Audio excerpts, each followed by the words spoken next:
Media बंधुओं, जैसा कि ये सर्वविदित है कि देश के 5 राज्यों में हुए विधानसभा आम चुनाव के आज जो परिणाम दिखाए जा रहे हैं,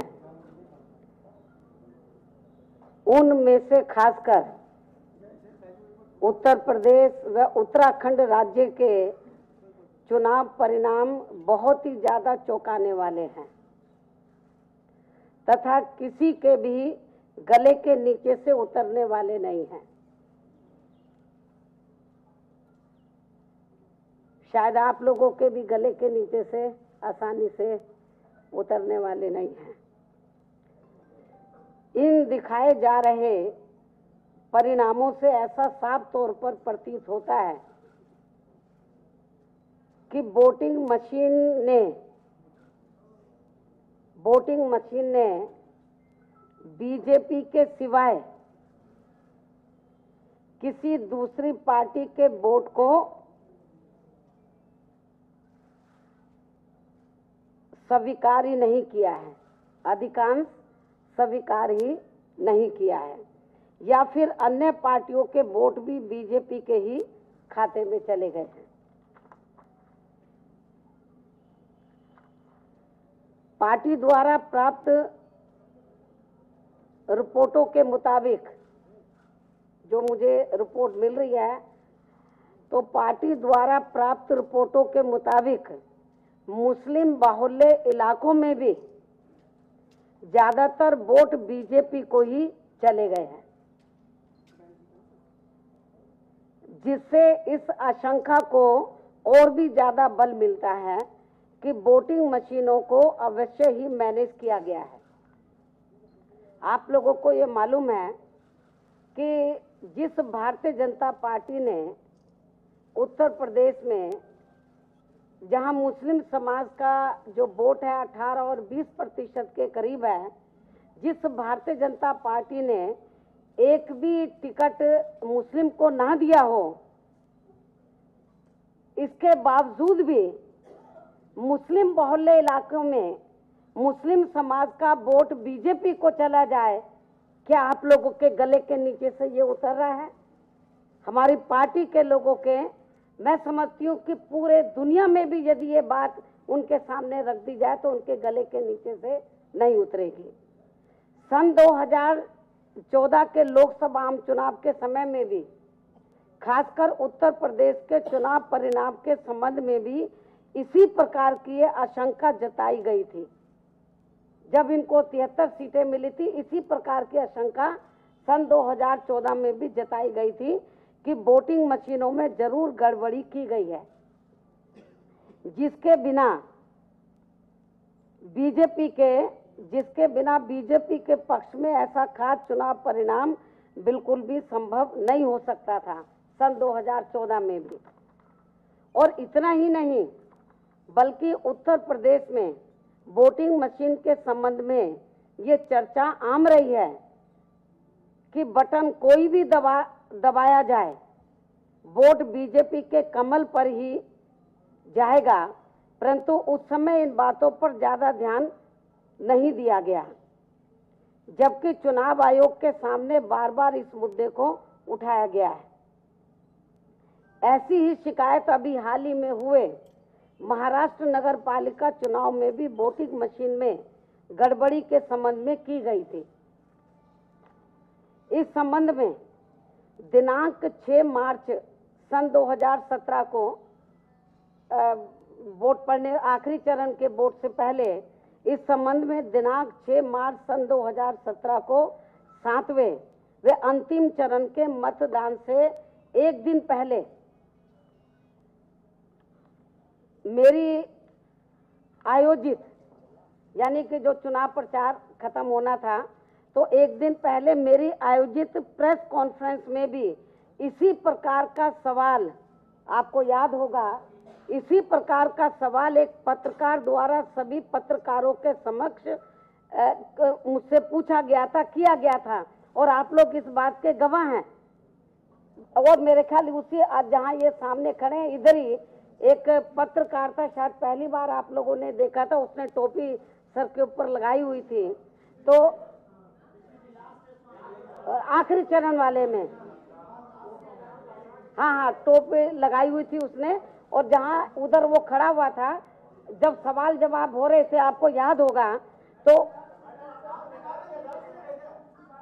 हाँ हाँ, मेरे को क्या मालूम था कि सचमुच वो सही बोल रहा है, ये तो आज मालूम पड़ा जब रिजल्ट आ रहा है। जब उसने वो सवाल मेरे से पूछा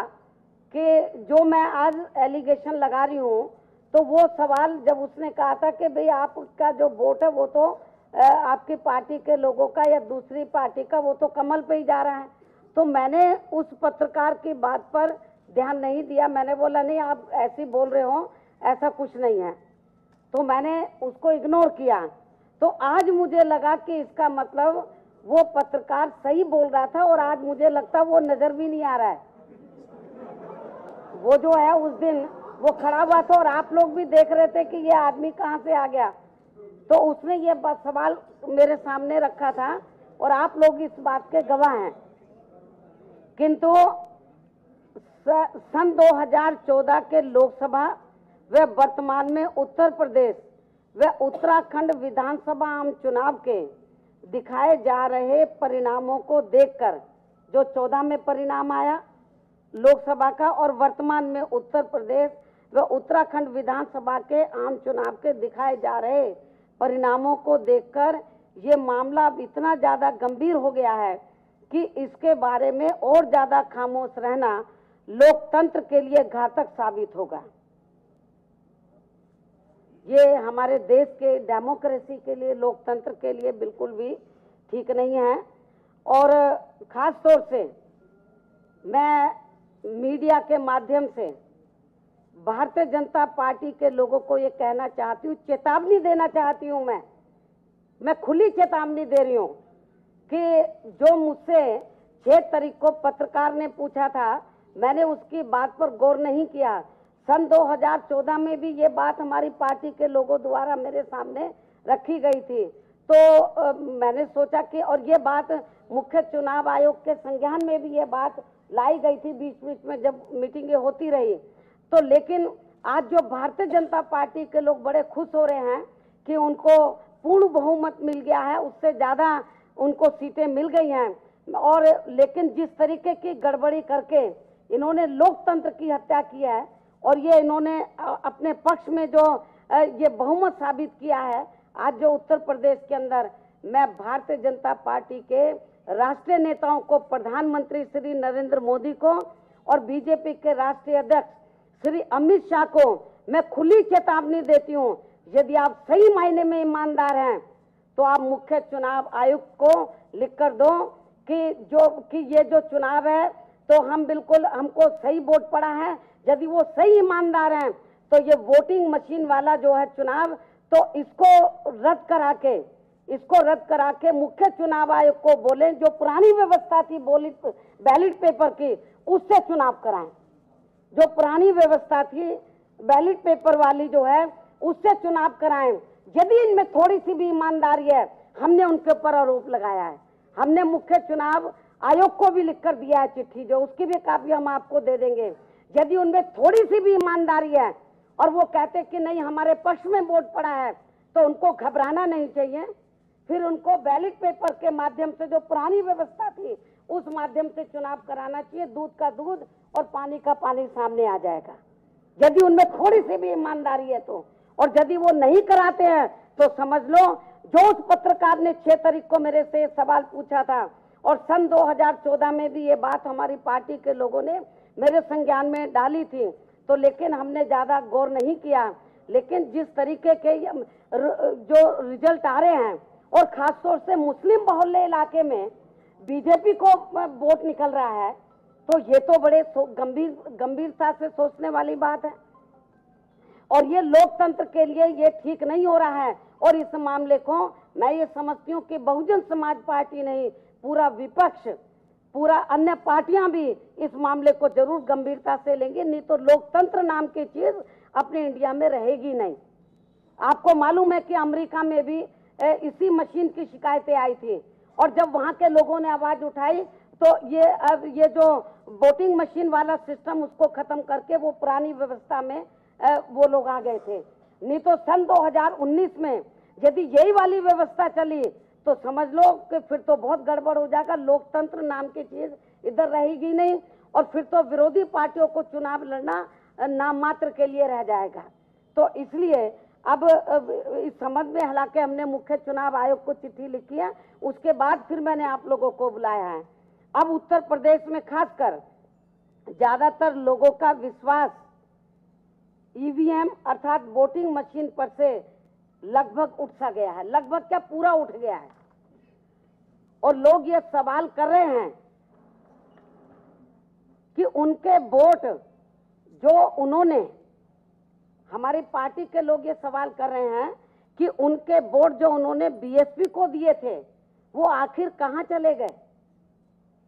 मुस्लिम समाज के लोग ये बोल रहे हैं कि हमने तो बीजेपी को वोट दिया ही नहीं है। तो यहां से हमारे मुस्लिम बहुल्य इलाके में से अधिकांश तो बीजेपी को वोट कहां से निकल रहे हैं। ये हमारी पार्टी के लोग पूछ रहे हैं कि जब हमने वोट ही नहीं दिया है तो उनके वोट आखिर कहां चले गए, तथा गैर भाजपा वोट बीजेपी को कैसे ट्रांसफर हो गया है। ये आम चर्चा है उत्तर प्रदेश में और उत्तराखंड में। पंजाब में तो इनकी हिम्मत नहीं कर पाई है क्योंकि उनको मालूम था कि अकाली और बीजेपी ये एक्सपोज, यदि वहां पर ये गड़बड़ करते, उत्तराखंड और उत्तर प्रदेश वाली व्यवस्था जो इन्होंने किया है वहां गड़बड़ करते तो पकड़े जाते, इसलिए उसको नहीं छेड़ा इन्होंने। और बाकी गोवा वगैरह जो बाकी जगह उनको मालूम था ये तो छोटे छोटे राज्य हैं, इनसे काम नहीं चलेगा, इनको घेर लो, मतलब उत्तर प्रदेश और उत्तराखंड को। तो इसलिए मैं ये बताना चाहती हूँ कि इसलिए भारत निर्वाचन आयोग से हमने चिट्ठी भी लिखी है। मेरी मांग है इस संबंध में आपकी प्रेस, आप लोगों को बुलाने से पहले, प्रेस कॉन्फ्रेंस बुलाने से पहले तो हमने भारत निर्वाचन आयोग को इस संबंध में चिट्ठी लिखी है। चिट्ठी की कॉपी आप लोगों को अभी दे दी जाएगी। इसलिए भारत निर्वाचन आयोग से मेरी मांग है कि उत्तर प्रदेश एवं उत्तराखंड विधानसभा चुनाव के परिणामों को तत्काल प्रभाव से रोका जाए व विदेशी एक्सपर्ट टीम के माध्यम से इन सभी वोटिंग मशीनों की जांच करवाई जाए और जब तक निष्पक्ष जांच पूरी ना हो जाए तब तक इन दोनों राज्यों के नतीजों को रोका जाए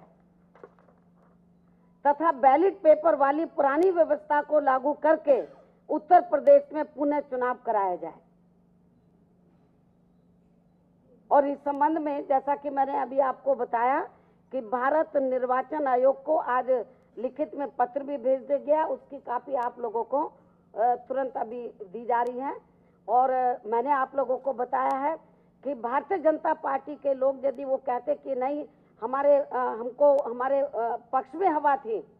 तो मैं ये उनको ये कहना चाहती हूँ कि आप यदि ईमानदार है, दूध के धुले हैं, प्रधानमंत्री दूध के धुले हैं, अमित शाह दूध के धुले हैं, फिर मैं इस बात को रिपीट करती हूँ,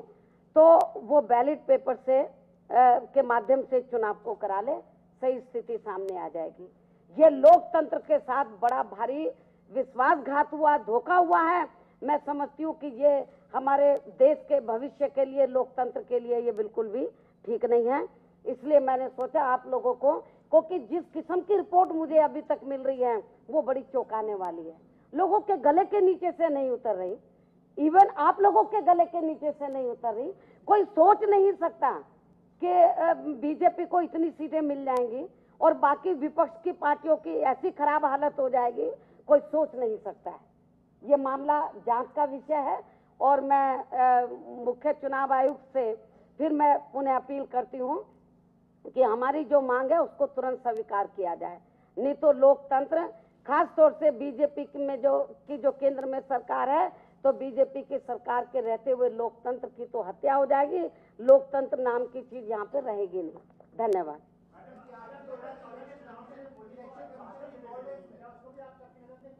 मैं उस समय हमारी पार्टी के लोग कहते थे, मैंने उनकी बात पर ध्यान नहीं दिया। सन 2014 में हमारी पार्टी के लोग कहते थे कि भाई हमारी एक भी सीट पिछली बार से हमको अच्छा वोट पड़ा है लोकसभा में, हमारी 17-18 सीटें कम से कम मिलनी चाहिए थी, एक भी नहीं मिली। ये बात उस समय भी मेरे संज्ञान में आई थी, लेकिन मैंने सोचा कि भाई शायद बीजेपी की लहर है, कांग्रेस के खिलाफ लोगों में माहौल बना हुआ है, तो उस समय मैंने ज्यादा ध्यान दिया नहीं।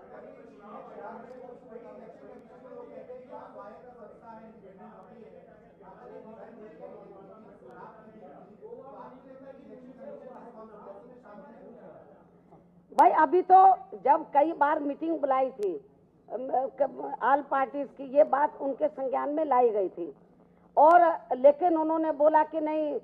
ठीक है। ये अमेरिका का भी एग्जाम्पल वगैरह दिया गया था मीटिंग में। मैं समझती हूँ कि अब इससे बड़ा और प्रत्यक्ष को प्रमाण की और क्या जरूरत है। तो मुख्य चुनाव आयोग को इस इलेक्शन को रोकना चाहिए और इसकी जांच करानी चाहिए और बैलेट पेपर से पुनः मतदान कराना चाहिए है। तो उस समय सेंटर में कांग्रेस नहीं थी, वो सॉरी बीजेपी नहीं थी, सेंटर में कांग्रेस थी। उस समय सन 2007 में केंद्र के अंदर भारतीय जनता पार्टी पावर में नहीं थी, ये बीजेपी ने सब गड़बड़ किया है।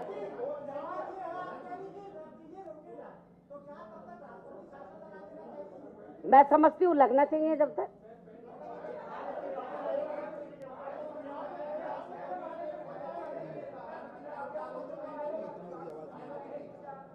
नहीं, यदि मुख्य चुनाव आयोग हमारी बात को नहीं सुनता है तो हम कोर्ट भी जाएंगे और इसको लेकर हमारी पार्टी आंदोलन भी करेगी।